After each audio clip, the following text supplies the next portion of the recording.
जय श्री गणेश दोस्तों।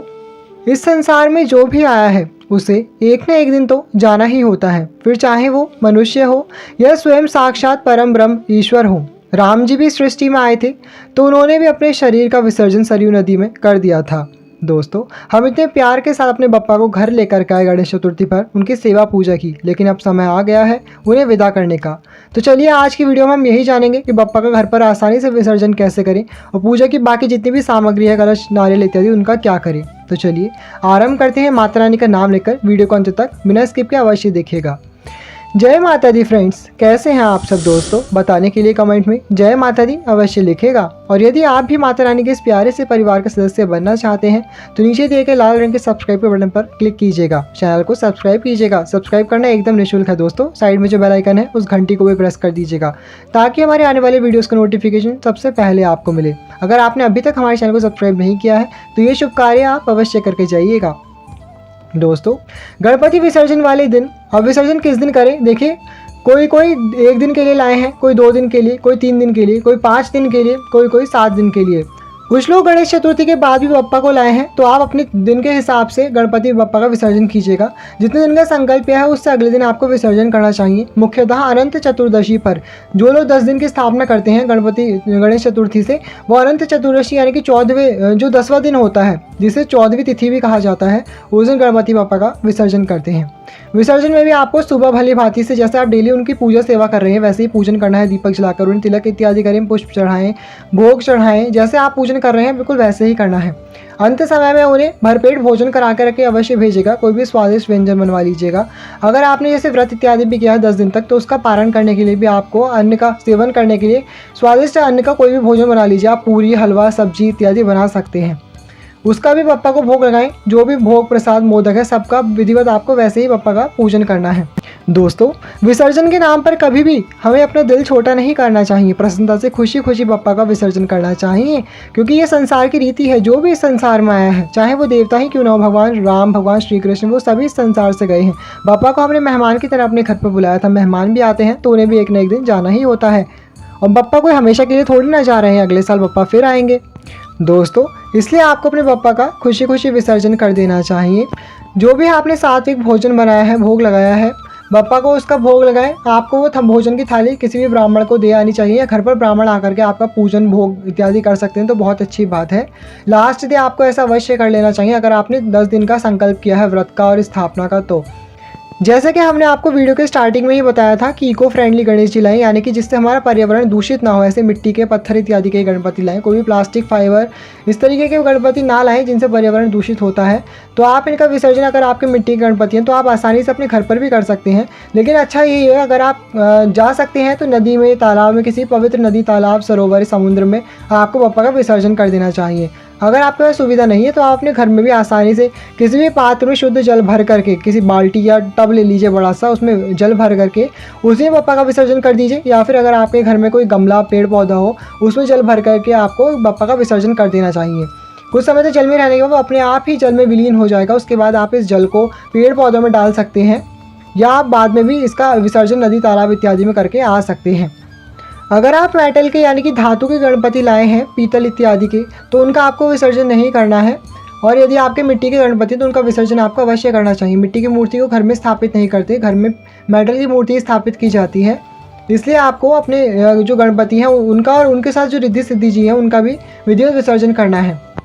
एक बात और दोस्तों, गणपति की प्रतिमा का और हमारे जितने भी व्रत पूजा के नियम और पूजन सामग्री है उनका विसर्जन किया जाता है। गणेश जी का वास्तव में कभी भी विसर्जन नहीं किया जाता। जी हाँ, ये बात आपको सुनने में थोड़ी आश्चर्यचकित लगेगी, लेकिन आप किसी ब्राह्मण से, किसी अच्छे ज्योतिष जो पंडित जी होते हैं उनसे भी पूछिएगा। जब वो भी घर में पूजा कराते हैं ना, लास्ट में सभी देवी देवताओं को विसर्जन करते हैं, उन सभी से प्रार्थना करते हैं कि आप यहाँ से पधारिए अपने घर को। लेकिन वो ये बोलते हैं कि सिर्फ लक्ष्मी गणेश जो है वो हमारे घर पर सदैव निवास करें। लक्ष्मी गणेश को छोड़कर बाकी सभी देवी देवता यहाँ से प्रस्थान करें। तो लक्ष्मी गणेश ऐसे देवता है जिनका निवास हर कोई अपने घर में चाहता है, कोई भी उन्हें विदा नहीं करना चाहता। तो इसलिए आपको कभी भी उनसे इस प्रकार की प्रार्थना नहीं करनी चाहिए कि आप अपने घर परिवार सहित अपने स्थान को पधारें हमारे घर से, ऐसा नहीं बोलना चाहिए। बल्कि बोले कि आप सदैव यही निवास करके अपनी कृपा दृष्टि बरसाएं। अब मैं अपने व्रत पूजा के नियम, आपकी प्रतिमा, पूजन सामग्री, जितनी भी पूजा है उन सभी का विसर्जन करता हूँ। इस प्रकार से आप बोलकर, संकल्प लेकर उनका विसर्जन कर सकते हैं। अगर आपने इन 10 दिनों में हवन किया है बहुत अच्छी बात है, अगर नहीं किया है तो लास्ट डे आपको कोशिश करके हवन अवश्य कर लेना चाहिए। छोटा सा कर लीजिए, बड़ा नहीं कर सकते तो थोड़े से कंडे जलाकर ऊपर जला करके उस पर आपको घी से हवन करना चाहिए। जो भी आपने सात्विक भोजन बनाया है, पूरी सब्जी हलवा मिठाई जो भी आपने रखी हो उसका भी थोड़ा थोड़ा इसमें भोग लगाना चाहिए आपको, और हवन सामग्री से हवन कर लेना चाहिए। ओम श्री गणेशाय नमः गंगणपति नमः बोल करके आपको पूर्णाहुति अवश्य कर लेनी चाहिए। यदि आपने गणेश जी के मंत्रों का अनुष्ठान किया है तो उसका दशांश हवन यानी कि जितने मंत्र आपने जपे हैं उनका 10% कर लीजिए, 10% कर लीजिए। जितनी संख्या होगी उतना हवन आपको अवश्य कर लेना चाहिए। दोस्तों, हम आप सभी के लिए इतने प्रयास करते हैं और आपसे बस इतना ही आग्रह बार बार करते हैं कि यदि आप चैनल को सब्सक्राइब करना भूल गए हैं तो अभी जल्दी सब्सक्राइब कर दीजिएगा। अगर आप हमारे चैनल पर पहली बार आए हैं तो ये एकदम फ्री का काम है, आप हमारे लिए इतना तो कर सकते हैं। हमारे लिए बहुत ही महत्वपूर्ण है आपका एक सब्सक्राइब, बिल्कुल वैसे ही जैसे हमारे वीडियोज़ आपके लिए महत्वपूर्ण है। इसलिए प्लीज़ चैनल को अवश्य सब्सक्राइब कीजिएगा, आप भी हमारे इस खूबसूरत से परिवार का सदस्य बनिएगा और बेल आइकन भी प्रेस कर दीजिएगा। इस प्रकार से अपना हवन पूजन डेली जो आप करते हैं उसी प्रकार से करके आपको आरती करके अपनी पूजा कंप्लीट कर लेनी चाहिए। गणपति बप्पा को जब भी विदा करेंगे पूरे उत्सव के साथ ढोल नगाड़े बजाते हुए, भजन कीर्तन करते हुए, होली खेलते हुए लोग जाते हैं। तो आप छोटी सी होली खेल सकते हैं अगर अपने घर पर ही हवन विसर्जन कर रहे हैं तो। अगर बाहर जा रहे हैं तो बहुत अच्छी बात है, पूरे परिवार के साथ जाइए अगर जा सकती हैं तो। पूरे भजन कीर्तन करते हुए, ढोलक इत्यादि बजाते हुए जाइए, होली खेलते हुए जाइए, रंग लगाते हुए, फिर बप्पा का आपको विसर्जन कर लेना चाहिए। अगर आप किसी भी बड़ी पवित्र नदी में विसर्जन कर रहे हैं, गंगा इत्यादि में, तो बहुत अच्छी बात है, वरना अगर घर पर भी कर रहे हैं तो भी आपको जल में गंगा जल अवश्य मिला लेना चाहिए। ये सारी तैयारी आपको पहले ही करके रख लेनी चाहिए। आरती कंप्लीट करने के बाद थोड़ा सा जल लेकर बाएं से दाएं 2 बार आपको घुमाकर आरती ठंडी कर लेनी चाहिए। इसके बाद बप्पा से जो भी हमारे इन 10 दिनों में पूजा पाठ में भूल चूक कमी अपराध हुए हैं उन सभी के लिए हमें क्षमा अवश्य मांग लेनी चाहिए। क्षमा के लिए हाथ में थोड़े से पुष्प लेकर के, अक्षत लेकर के आप क्षमा बोल सकते हैं। आवाहनम न जानामि विसर्जनम पूजाम चैव न जानामि क्षम्यताम परमेश्वर मंत्रहीनम क्रियाहीनम भक्तिहीनम सुरेश्वरी यत् पूजितम मया देव परिपूर्णम तदस्तु मे। इस प्रकार संस्कृत में बोल सकते हैं। अपनी भाषा में दिल से, सच्चे दिल से आपको प्रार्थना करनी चाहिए कि प्रभु हमारे इस पूजा पाठ में जितने भी हमने दिन आपकी सेवा की, इसमें यदि कोई कमी रह गई हो, भूल चूक कमी ज़्यादा हो गया हो तो क्षमा कर दीजिएगा। हमसे सदैव प्रसन्न होकर अपनी कृपा दृष्टि हमारे घर परिवार पर सदैव बनाए रखिएगा। दोस्तों, इस प्रकार से पूजा कंप्लीट करने के बाद समय आ गया है बप्पा को विदाई देने का। विदाई से पहले बप्पा को खाली हाथ ना भेजें। आप उनके लिए थोड़ा सा भोजन या कुछ भी आप एक कपड़े में पोटली बना लीजिए, पोटली में आप मेवे रख सकते हैं, कोई भी भोग का सामान रख सकते हैं, लड्डू इत्यादि रख सकते हैं। वो पोटली बांध करके आपको बप्पा के साथ रखनी चाहिए। बप्पा के कंधे पर टंगा दीजिए अगर स्थान है तो, बप्पा के साथ रखी दीजिए। बप्पा को रास्ते में भूख लग सकती है, इसलिए हमें उनके साथ थोड़ा सा भोजन अवश्य देना चाहिए। दोस्तों, यदि आपको हमारे वीडियोस अच्छे लगते हैं तो वीडियो को लाइक अवश्य कीजिएगा। आप लोग लाइक करना भी भूल जाते हैं, आपसे इतनी विनती है वीडियो को लाइक ज़रूर कर दीजिएगा। इससे हमें बहुत ही प्रोत्साहन मिलता है, हमें पता चलता है कि लोगों को हमारी वीडियोस अच्छे लग रहे हैं। हमें आगे भी आप सभी के लिए इसी प्रकार से प्रयास करते रहना चाहिए। तो दोस्तों, लाइक अवश्य कर दीजिएगा। दोस्तों, यदि आपने अभी तक बप्पा की स्थापना भी नहीं की है तो भी आप अंत समय में 1 दिन के लिए, 2 दिन के लिए, 3 दिन के लिए, 5 दिन के लिए, जितना आपके पास समय बचा हो, अनंत चतुर्दशी से पहले 14 से पहले आप चाहें तो स्थापना कर सकते हैं और 1-2 दिन रख करके बप्पा को अगले दिन विसर्जन कर सकते हैं। दोस्तों, अब अपने बप्पा को बड़े ही प्रेम और आदर के सम्मान के साथ दोनों हाथों से पकड़कर उठाना चाहिए और उसके बाद किसी स्थान पर रख देना चाहिए। आप विसर्जन के जिस भी स्थान पर ले जा रहे हैं, यदि पास में ही या अपने घर पर कर रहे हैं तो थाली को आप अच्छे सजाकर थाली में भी अपने बप्पा रख सकते हैं, वस्त्र इत्यादि बिछाकर, पुष्प बिछा करके। वरना अगर आप कहीं दूर लेके जा रहे हैं, आपने किसी वाहन का प्रबंध किया है तो उसमें भी आप बप्पा को विराजित कर सकते हैं। जितनी पूजन की सामग्री है जो हमने उन्हें पुष्प इत्यादि चढ़ाया वो सब बप्पा के साथ रख दीजिए। बहुत से लोग बहुत छोटी छोटी चीज़ों को भी पूछते हैं, कोई भी छोटी चीज़ है, आपकी शंकाएं बहुत ही जायज़ हैं, कोई ऐसी गलत बात नहीं है, अच्छी बात है आप पूछते हैं।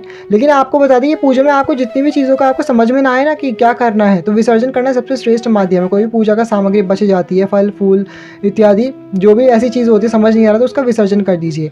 जो हमारा कलश है उसे गड़बड़ कर लीजिए हिला करके थोड़ा सा इस प्रकार से। उसके बाद ही आपको दोनों हाथों से पकड़कर अपना नारियल उठाना चाहिए और आम के जो पत्ते हमने इसमें लगाए थे, अशोक इत्यादि के जो भी आपने लगाए हो, उन्हें भी हमें उतार कर बप्पा के साथ रख लेना चाहिए। आप अलग से भी किसी पॉलीथीन में बाकी पूजा का सामान विसर्जन के लिए रख सकते हैं या बप्पा के साथ ही रख लीजिए, लेकिन साफ सुथरा सामान ही बप्पा के साथ रखना चाहिए।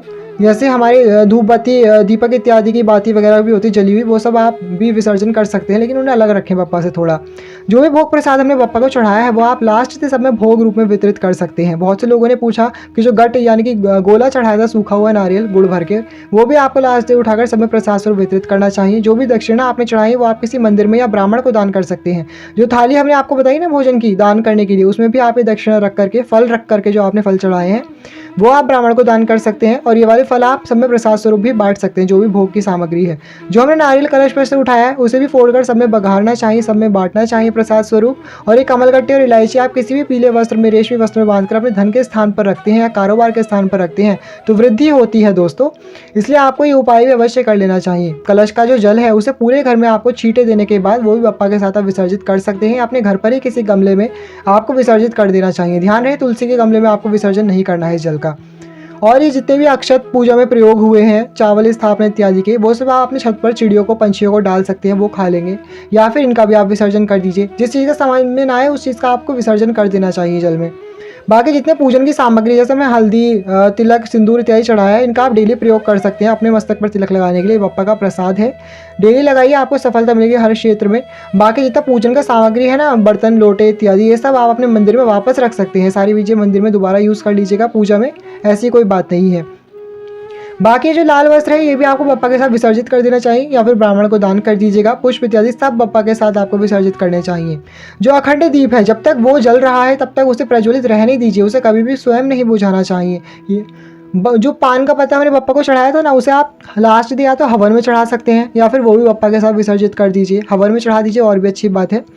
अखंड दीप जब तक जल रहा है तब तक आपको चौकी नहीं हटानी है। जब वो शांत हो जाएगा उसके बाद ही आपको चौकी हटा लेनी चाहिए।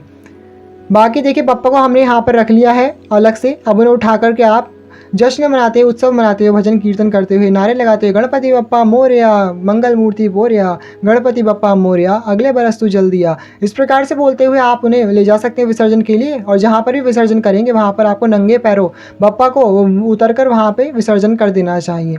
फिर आपको पीछे मुड़ करके नहीं देखना चाहिए। उन्हें खुशी खुशी विसर्जन कीजिए और अपने घर आ जाइए पूरे परिवार के साथ। देखिए ये वीडियोस हम डेमो के लिए बनाते हैं, आप सभी को समझाने के लिए, पहले ही रिकॉर्ड कर ली होती हैं। ये मेरी रियल पूजा और विसर्जन नहीं है गणेश चतुर्थी का, तो इसलिए मैंने अपने बप्पा का आपको विसर्जन करके नहीं दिखाया है। इसके लिए हमें खेद है, हम क्षमा चाहेंगे। लेकिन ये वास्तविक विसर्जन नहीं है हमारे बप्पा का, तो इसलिए हमने आपको सिर्फ समझाने के लिए बताया है। इसलिए वीडियो बस यहीं तक शूट की है। इसके बाद बहुत ही सिंपल है, अब आपको ले जाना है अपने पापा जहाँ पर विसर्जन करना है, वहाँ पर आप इनका विसर्जन करके अपने घर आ जाइए। और घर आकर भी आपके घर में जो भी गणपति स्थापित है उनसे क्षमा मांग लीजिए कि हे प्रभु, स्थापना विसर्जन से लेकर के हमने सभी नियमों का पालन किया, इसमें यदि कोई भूल चूक हुई हो तो क्षमा कर दीजिएगा। इस प्रकार से करके आप अपने पापा का विसर्जन कर सकते हैं। पूरी वीडियो में यदि आपको कोई डाउट हो, मन में कोई प्रश्न उठा हो, तो आप हमसे कमेंट में निसंकोच होकर के पूछ लीजिएगा दोस्तों, हमें आप सभी की सहायता के लिए हैं। एक बार फिर से आग्रह करेंगे, चैनल पर पहली बार आए हैं तो सब्सक्राइब अवश्य करके जाइएगा। वीडियो को लाइक कीजिएगा, दूसरों से भी शेयर कीजिएगा ताकि वो भी जान पाएंगे किस प्रकार से सरलतापूर्वक अपने बप्पा का विसर्जन कर सकते हैं। आशा है आपको हमारी प्रस्तुति पसंद आई है तो बताइएगा ज़रूर कमेंट करके, वीडियो को लाइक कीजिएगा। अब मिलेंगे अगली वीडियो में और भी अद्भुत जानकारी के साथ, तब तक के लिए thank you all, love you all, जय माता दी।